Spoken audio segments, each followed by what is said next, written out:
3 ಹಸುಗೆ ಕಿಚ್ಚಲಿನ ತೆಗೆದು ಮಾಡಿದ್ರು. ಆಮೇಲೆ ಮಾರನೇ ದಿವಸ MLA ಇವರು ಜಮೀರಣ್ಣ ಬಂದ್ರು. ನಮ್ ಜಮೀರಣ್ಣ ಬಂದು ನೋಡ್ಬಿಟ್ಟು ಅಮ್ಮ ಈ ತರ ಆಗಿದ್ರೆ ಎಲ್ಲಿ ನೀನ್ ಜೀವನ ಮಾಡೋದಾ ನಿಮ್ಮ ಅಣ್ಣ ಅಂತ ಹೇಳಿದ್ರು. ಅಂತಂದೆ. ಸರಿ ಆಯ್ತಮ್ಮ ಅದಕ್ಕೇನಿದೆ ಪರಿಹಾರ ಮಾಡ್ಕೊಡ್ತೀನಿ ಅಂತ ಹೇಳಿದ್ರು. ಮಾರನೇ ದಿವಸನೇ ಇಳಿಸ್ಬಿಟ್ರು ಹಸುಗ್ಳಂಗಿ 3 ಹಸುನ ನಮ್ಮ ಜಮೀರಣ್ಣ ತಂದು ನಿಲ್ಸಿದ್ರು. ನಮ್ಮ ಅಣ್ಣ ಬೇಡ ಅನ್ಬಿಟ್ಟ.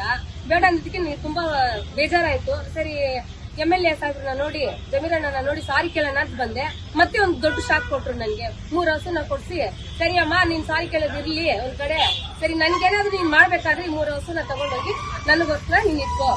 ಇದುವರೆಗೂ 15 ವರ್ಷ ನಮ್ ಸಾಹೇಬ್ರ ಜೊತೆ ಇದ್ದೆ. ಇನ್ನು ನಾನ್ ಸಾಯೋವರೆಗೂ ವಿಶ್ವಾಸದಿಂದ ನಮ್ಮ MLA ಸಾಹೇಬ್ರ ಜೊತೆ ಇರ್ತೀನಿ ಅಂತ ಅಂದ್ಬಿಟ್ಟು ಜಮೀರಣ್ಣನ ಜೊತೆ ಇರ್ತೀನಿ ಅಂದ್ಬಿಟ್ಟು ಪ್ರಮಾಣ ಮಾಡ್ತೀನಿ. ಅದರಿಂದ ಬೆಳಿತಿದ್ವು ನಮ್ಗೆ ಅದು ಸಾಕ್ತಿತ್ತು ನಮ್ಮನ್ನ.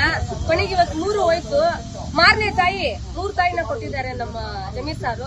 ಅವ್ರಿಗೆ ತುಂಬಾ ಥ್ಯಾಂಕ್ಸ್, ಧನ್ಯವಾದ ಹೇಳಕ್ಕೆ ಇಷ್ಟಪಡ್ತಿದ್ದಾರೆ. ಇದು ಮಾಡಿದ ಹಸುನ ಹಾಕಿದ್ರಲ್ಲ ಅವ್ರಿಗೆ ತಕ್ಕ ಶಿಕ್ಷೆ ಇಸ್ಕೊಡ್ಲೇಬೇಕು.